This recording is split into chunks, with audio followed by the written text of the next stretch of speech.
Finally আপোনালোকৰ বাবে বহুতেই বেছি ভাল খবৰ লৈ আহিছোঁ আজি এই ভিডিঅ'টোৰ মাধ্যমেৰে। গতিকে এই ভিডিঅ'টো শেষলৈকে চাব, কাৰণ আপোনালোকৰ বাবে বাম্পাৰ ভেকেঞ্চি আহি আছে, এপ্লাই হ'বলৈ গৈছে খুব সোনকালে আৰু নটিফিকেশ্যনো আহিব এইকেইটা দিনৰ ভিতৰতে।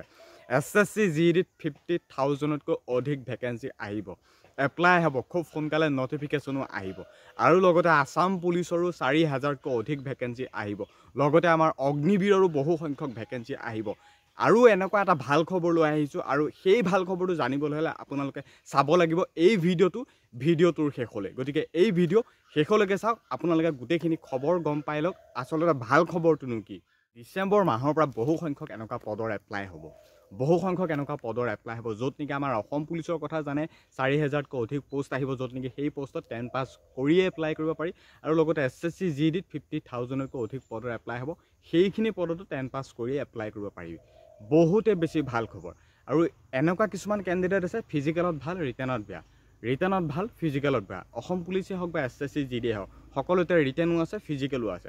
গতিকে সেইটো হিচাপতে আমি ৰিটেনটো 100% দি পাছ কৰিব পৰাকৈ, ফিজিকেলো 100% দি পাছ কৰিব পৰাকৈ ইতিমধ্যে আমি হোজাই লংকা কাকিত 2 নম্বৰ যি কাকি আছে, লোকেশ্যনটোৰ কথা কৈছোঁ, হোজাই লংকা কাকিত আমি এটা একাডেমি প্ৰস্তুত কৰিছোঁ। আৰু একাডেমি ছানডে অপেনিং হ'ব, আৰু দেওবাৰ সোমবাৰ মানৰ পৰা আমি ক্লাছ ষ্টাৰ্ট কৰি দিম আমাৰ নৰ্থ ইষ্ট ফিজিকেল একাডেমি। আৰু এই একাডেমিত আপোনালোকে কি সুবিধা পাব, পঢ়াৰ সুবিধা পাব, পুৰা ফেচিলিটি আছে পঢ়াৰ, মেথছ, ৰিজনিং, জিকে, ছায়েন্স, মুঠতে সকলোবিলাক এক্সট্ৰাকৈ পঢ়াব। আপোনালোকৰ ৰিটেন প্ৰিপেৰেশ্যনটো 100% দিয়াব, আপোনালোকে কষ্ট কৰিব লাগিব।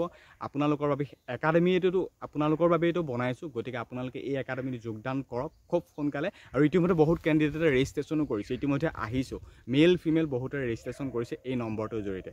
আমাৰ এই একাডেমিত কি হ'ব, মই পুনৰবাৰ কৈছোঁ, এই একাডেমিত আপোনালোকে ফিজিকেল প্ৰিপেৰেশ্যন কৰিব পাৰিব, মানে ফিজিকেল শিকোৱা হ'ব, ফিজিকেলৰ ছাৰ এক্সট্ৰাকৈ থাকিব, ছাৰে তোমালোকক শিকাব, ফিজিকেলটো খুব ভালদৰে শিকাব, ৰানিং কেনেকৈ, লং জাম্প কেনেকৈ, পূৰা আপোনালোকক গাইড দিব, ফিজিকেল প্ৰিপেৰেশ্যন কৰাব। লগতে আপোনালোকৰ টাইম অনুসৰি বা 3 টাইমমান তোমালোকক ডেইলি ৰিটেনটোৰ কাৰণে পঢ়াই থাকিব, প্ৰিপেৰেশ্যন কৰাব, মেথছ সকলো বা ছায়েন্স জিকে যেনেকুৱা যিয়ে নহওক কিয় সকলোখিনিৰ কাৰণে তোমালোকক এক্সট্ৰাকৈ পঢ়াব, ফিজিকেল, ৰিটেন। আৰু সেইখিনি পঢ়োৱাৰ উপৰি তোমালোকে সেই এটা একাডেমিতে বা নৰ্থ ইষ্ট ফিজিকেল একাডেমিতে তোমালোকৰ বাবে সুবিধা কৰি দিয়া হ'ব, থকাৰ সুবিধা তোমালোকে একাডেমিতে পাবা, আৰু খোৱাৰ সুবিধাও তোমালোকে একাডেমিতে পাবা। গতিকে এই নম্বৰটোৰ জৰিয়তে বহুত কেণ্ডিডেটে ৰেজিষ্ট্ৰেশ্যন কৰিছে, তেওঁলোকক ৱেলকাম কৰিছোঁ। অহা সোমবাৰৰ পৰা ক্লাছ ষ্টাৰ্ট হ'ব, ইতিমধ্যে বহুত কেণ্ডিডেট আহিছে, আহিব, আৰু অহাটোৱে বিচাৰোঁ আমাৰ একাডেমিত জইন কৰক। খুব কম মূল্যতে আমি একাডেমিত বহু কেণ্ডিডেটক ৰেজিষ্ট্ৰেশ্যন কৰাইছোঁ বা তেওঁলোকক জইন কৰাইছোঁ মান্থলি এটা পে'মেণ্টৰ ধাৰ্য কৰি। আৰু এই একাডেমিটো বনাইছে ডিফেন্স পাৰ্চন মিলিয়ে, ডিফেন্সৰ কেইবাজনো বিষয়া দাদা মিলি বা ছাৰসকল মিলি এই একাডেমিটো প্ৰস্তুত কৰিছে। ইয়াত বেলেগ তেনেকুৱা ব্যক্তি জড়িত হৈ নাই, কেৱল ডিফেন্স পাৰ্চন মিলি এই একাডেমিটো প্ৰস্তুত কৰিছে, কেৱল তোমালোকৰ সুবিধাৰ্থে। আৰু আমাৰ অসমত এনেকুৱা একাডেমি খুব প্ৰায় কমেই আছে, য'ত নেকি ডিফেন্স একাডেমি মিলি পেলাই তোমালোকৰ বাবে এই একাডেমিটো প্ৰস্তুত হয়তো ক'ৰবাত কৰিছে, তেনেকুৱা হয়তো প্ৰায় নাই। কিন্তু আমাৰ এই হোজাই লংকা কাকি, যাৰ নামেই হৈছে north east physical academy, Assam পুলিচৰ বাবে প্ৰিপেৰেশ্যন হ'ব, SSC GDৰ বাবে প্ৰিপেৰেশ্যন, অগ্নিবীৰৰ বাবে প্ৰিপেৰেশ্যন হ'ব, নৰ্থ ইষ্ট ফিজিকেল একাডেমিত ডিফেন্স পাৰ্চন মিলি একাডেমিটো প্ৰস্তুত কৰিছে। পুনৰবাৰ কৈছোঁ, আৰু এই একাডেমিত মোকো পাবা, ময়ো জইন কৰিছোঁ, বা মোকো তোমালোকে পাবা নিজৰ যি হিচাপত তোমালোকে বিচৰা।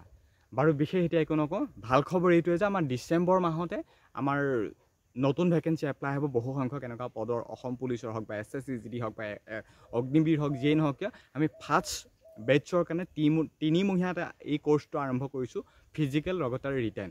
জানে SSC GD জানুৱাৰী ফেব্ৰুৱাৰী মাহ মানে ৰিটেন হৈ যাব, বা ফেব্ৰুৱাৰী লাষ্ট মাৰ্চ এনেকুৱা এইখিনি সময়তে ৰিটেন হৈ যাব, খুব সোনকালে অনলাইনো হ'ব।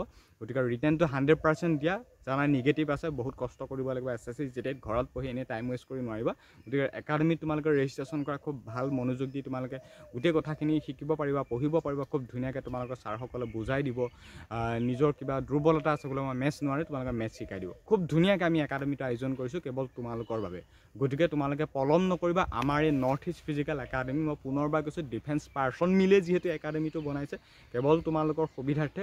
গতিকে তোমালোকে একাডেমিটো জইন কৰা, আহিবলগীয়া আসাম পুলিচৰ বাবেও তোমালোকৰ ৰিটেনটো ভালদৰে ক্লিয়াৰ কৰিব পাৰিবা ৰানিঙো তোমালোকে তাত ডেইলি অনুশীলন কৰি থাকিব পাৰিবা গাঁৱত যেনেকৈ থাকে গতিকে একাডেমিটো তেনেকৈ পাৰিবা এনেকুৱা নহয় যে ৰিটেনটো শিকাইছে তোমালোকৰ ফিজিকেলৰ কাৰণে টাইম নাই তেনেকুৱা নহয় তোমালোকে ফিজিকেলৰ কাৰণে তোমালোকক টাইম দিব ফিজিকেলো নিজৰ ধুনীয়াকৈ ফিল্ড আছে ডাঙৰ ফিল্ড আছে ফিল্ডত ধুনীয়াকৈ প্ৰেক্টিছ কৰি থাকিব পাৰিবা মেল ফিমেল সকলোবিলাক এক্সট্ৰা ৰুম আছে থকাৰ ব্যৱস্থা খোৱাৰ ব্যৱস্থা গতিকে সকলোবিলাক এক্সট্ৰা গতিকে মই পুনৰবাৰ কৈছোঁ আমাৰ এই নৰ্থ ইষ্ট ফিজিকেল একাডেমি এটা যিটো হিচাপত আমি প্ৰস্তুত কৰিছোঁ যিটো হিচাপত আমি কৰি আছোঁ কামখিনি 100% ইতিমধ্যে আমি প্ৰি মেডিকেলতে সফলতা পালোঁ প্ৰি মেডিকেল 300 কেণ্ডিডেট কৰালোঁ আৰু 100% আমি সফল হ'লোঁ সেই প্ৰি মেডিকেল গতিকে বন্ধুসকল ভেকেঞ্চিখিনি অহালৈ ইমান ৱেইট কৰি নাথাকিবা ভেকেঞ্চি আহিব বহুত হাজাৰ পোষ্ট আহিব পোষ্ট গৈ আছে চকুৰ সন্মুখতে গৈ আছে লগৰবোৰে পাই আছে তোমালোক ৰখি আছা হয় ফিজিকেলত দুৰ্বল আছে হয় ৰিটেনত তোমালোকৰ কমি আছে গতিকে সেইখিনি আমি গোটেইখিনি একলগ কৰিবৰ বাবে গোটেইখিনি এতিয়া আমি